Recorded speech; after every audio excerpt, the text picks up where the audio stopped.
Coming from a district like mine in Central Virginia, where many of my constituents don't have access to broadband, your stories of the challenges your communities have had to overcome to get broadband and how it often took longer than you would have liked really do resonate with me, and they reflect the stories I've heard from my constituents. One of my constituents, Roy from Orange County, wrote to tell me that when he moved into his house 16 years ago, various internet providers told him that he would have broadband very soon.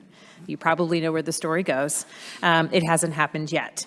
He has a farm business, and the lack of high-speed internet significantly impacts his outreach and his sales.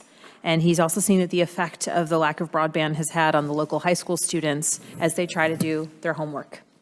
Another constituent, Crystal from Henrico County in our district, works in healthcare, and many of her rural patients don't have easy access to the internet, and she isn't able to give them the same follow-up healthcare information online that she would like to and that she's able to with other patients. As communities in our districts are looking to expand our access to broadband, I appreciate the opportunity to learn from your experiences. And I was particularly struck by some of the comments that you made, Councilwoman Wada Amji Corliss and Dr. Hess, related to the ability to use broadband internet as it relates to telemedicine. And recognizing the challenges that you all have seen in your different communities, the challenge of having insignificant speed for applications such as telemedicine. And sir, you recounted the story of your Taco Bell experience when trying to deal directly to a patient.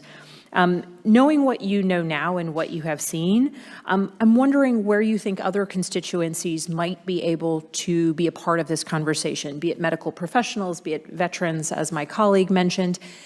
So frequently, those of us who represent rural communities and those who live in rural communities are talking about this issue, but I also represent suburban communities where this issue isn't seen as prevalent. And so I'm wondering how, beyond this committee room, we can continue to have this conversation so that people across the country understand the impact this has on our country.